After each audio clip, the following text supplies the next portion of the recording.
안녕하세요. 자, 2026년을 향해 가면서 정말 인공지능 AI가 계속 뜨겁습니다. 네, 정말 그렇죠. 오늘은 이 AI 물결 속에서 좀 주목받는 기업이죠. 디지털오션. 여기에 대해 좀 깊이 파고들어 볼까 합니다. 아, 디지털 오션이요? 흥미로운 기업이죠? 네. AI가 지금 시장의 핵심 동력이 되고 있고 또 데이터 센터 수요는 계속 늘어나는데 이 회사가 어떤 전략을 가지고 있는지 또 성과는 어떤지 이게 좀 궁금하더라고요. 맞아요. 특히 그 중소기업을 위한 클라우드랑 AI 솔루션 이쪽으로 좀 독특한 길을 가고 있잖아요. 바로 그 점입니다. 어떻게 그 길을 가고 있는지 오늘 한번 제대로 풀어보죠. 좋습니다. 오늘 저희가 살펴볼 건 디지털 오션이 다른 큰 회사들하고 어떻게 다른지, 특히 AI 쪽에서 어떤 가능성을 보여주는지, 뭐 재무 상태나 시장 평가는 어떤지 이런 것들을 좀 다각도로 보려고 합니다. 네, 그 전략이 진짜 먹히고 있는지 그 속 의미까지 한번 보죠. 네네. 좋습니다. 클라우드 하면 보통 아마존, 마이크로소프트 이런 거대 기업들이 딱 떠오르잖아요. 그렇죠. 거의 뭐 시장을 장악하고 있죠. 이 회사들은 주로 큰 기업 고객들, 엔터프라이즈에 집중하는 경향이 있는데 디지털오션은 처음부터 좀 달랐다고요. 그 스타트업이나 중소기업, 그러니까 SMB 시장을 딱 찍었다는 점이에요. 맞습니다. 바로 그게 디지털 오션의 핵심 전략이었어요. 거대 기업들한테는 상대적으로 좀 덜 매력적일 수 있는 시장이잖아요. SMB가. 그렇죠. 손이 많이 갈 수도 있고. 네. 그 시장의 니즈를 정확하게 파악하고 들어간 거죠. 이게 아주 효과적인 틈새 전략이 된 겁니다. 근데 중소기업들은 사실 예산도 좀 빠듯하고 기술 인력도 부족한 경우가 많잖아요. 디지털오션은 뭘로 이 회사들 마음을 잡았을까요? 가격만 싸다고 되는 건 아닐 텐데요. 물론 가격 중요하죠. 싸고 또 가격 정책이 투명하다는 거, 이건 분명히 큰 장점이고요. 근데 그게 전부는 아니에요. 그럼 또 뭐가 있을까요? 일단 쓰기가 쉬워야 돼요. 인터페이스가 복잡하면 안 되거든요. 그러니까 복잡한 설정 없이도 클라우드 자원을 쉽게 쓰고 관리할 수 있는 그런 대슈보드. 이걸 잘 만들었고요. 아, 사용자 편의성. 네. 그리고 또 하나는 그 고객 지원. 약간 좀 더 개인화된 지원에 신경을 많이 썼어요. 기술 장벽을 낮춰주고 실제 쓰는 사람 입장에서 편하게 만들어준 거죠. 그게 주요했다고 봅니다. 쓰기 편하고 지원도 잘해주고 확실히 자원이 부족한 중소기업 입장에선 혹할 만하네요. 그렇죠. 근데 이런 SMB 집중 전략이 글쎄요, 이게 계속 괜찮을까요? 큰 회사들이 이 시장에 더 막 공격적으로 들어올 수도 있는 거 아닌가요? 충분히 그럴 수 있죠. 경쟁은 뭐 항상 있는 거니까요. 근데 디지털오션도 이미 꽤 탄탄한 고객 기반을 만들었고 브랜드 인지도도 쌓았거든요. 그렇긴 하죠. 중요한 건 앞으로도 계속 이 SMB 고객들이 뭘 필요로 하는지, 뭐가 불편한지 이런 변화에 발맞춰서 서비스를 계속 발전시켜 나가는 거라고 생각해요. 그냥 인프라만 딱 빌려주는 게 아니라 진짜 기술 파트너가 되어야 하는 거죠. 그 입지를 굳히는 게 관건입니다. 기술 파트너로서의 역할이라 그렇게 보니까 AI 서비스로 확장하는 게 되게 자연스러워 보이네요. 네, 그렇죠. 약이 좀 눈에 띄던데요. 구체적으로 어떤 식이에요? 네, 디지털로션도 데이터 센터에 그 엔비디아나 AMD 같은 회사들의 고성능 GPU 있잖아요. 그래픽 처리 장치. 이걸 갖추고 AI 개발이나 운영 환경을 제공합니다. 네. GPU는 기본이겠죠. 근데 여기서 핵심적인 차별점이 바로 부분 용량, fractional capacity 제공이에요. 부분 용량이요? 그게 무슨 뜻이죠? 좀 쉽게 설명해 주실 수 있나요? 그러니까 AI 개발하려면 비싼 GPU가 필요한데 이걸 통째로 빌릴 필요가 없다는 거예요.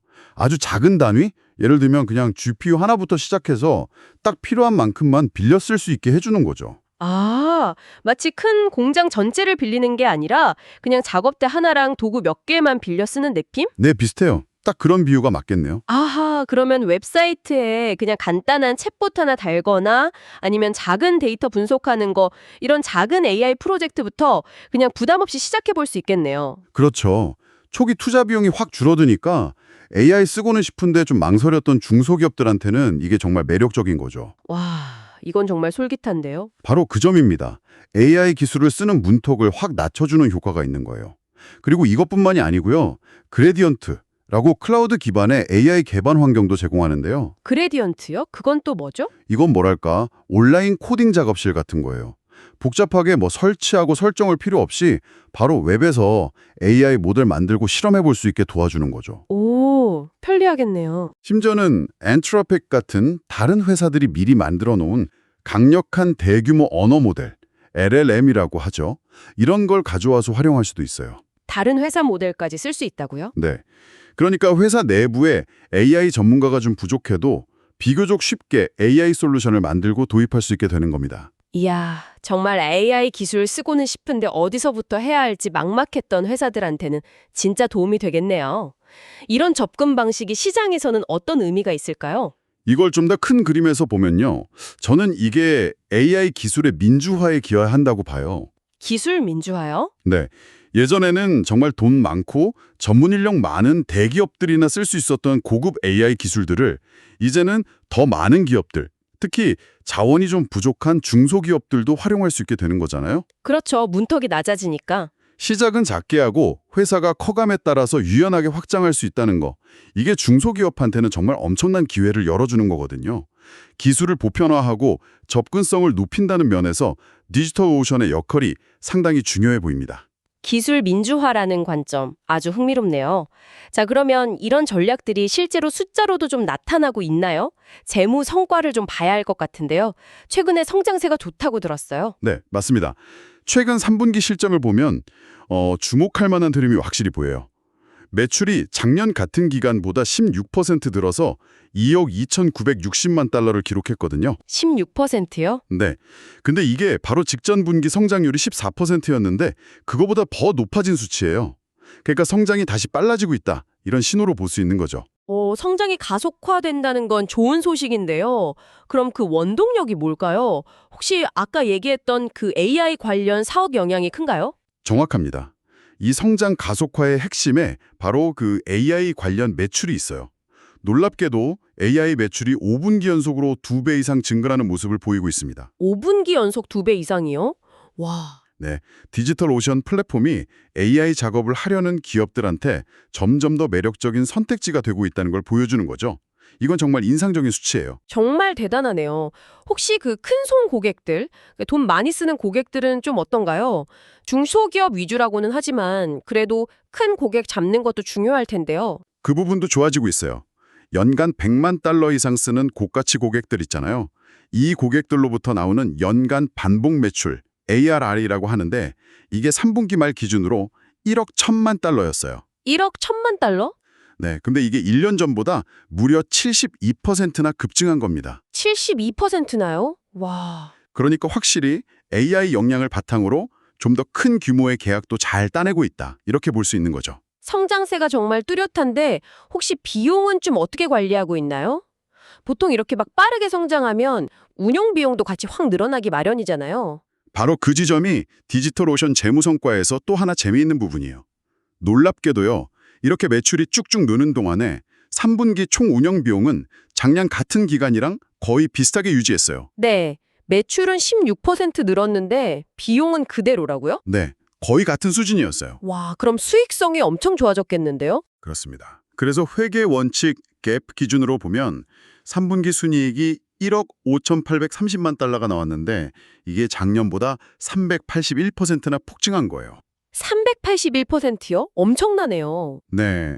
근데 다만 여기에는 좀 일회성 요인이 있어요. 한 1억 1,600만 달러가 넘는 세금 혜택 같은 게 포함돼 있어서 이 숫자만 보고 와 하기는 좀 어렵습니다. 아, 일회성 요인이 컸군요.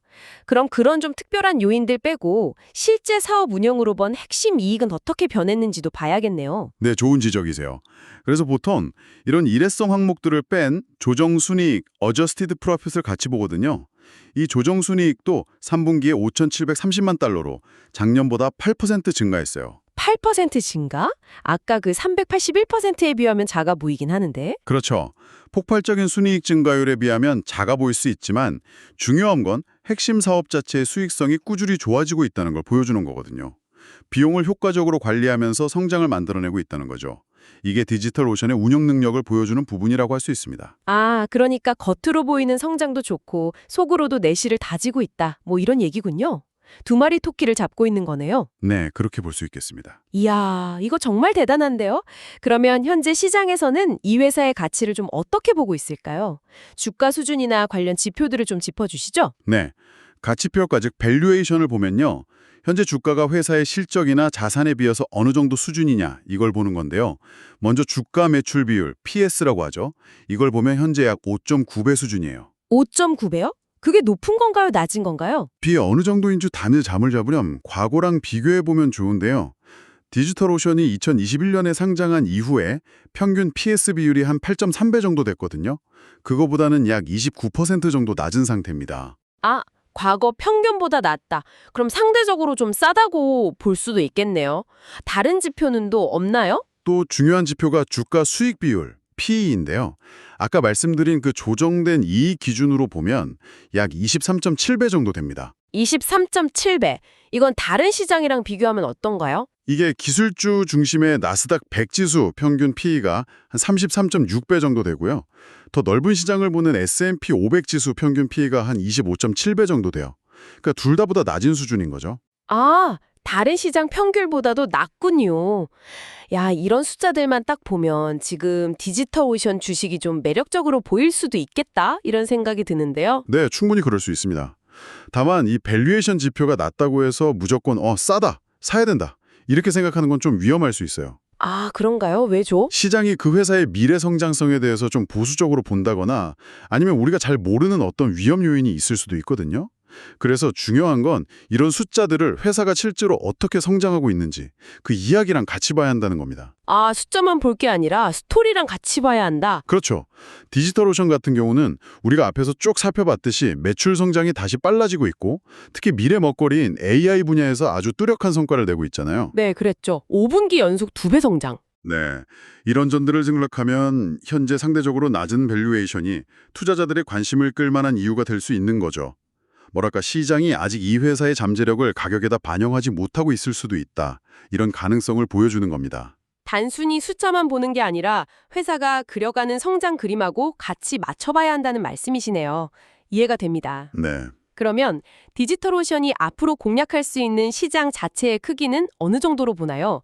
성장 가능성이 얼마나 더 있을지 가늠해 볼 수 있을 것 같은데요. 디지털오션이 자체적으로 추산하기로는요.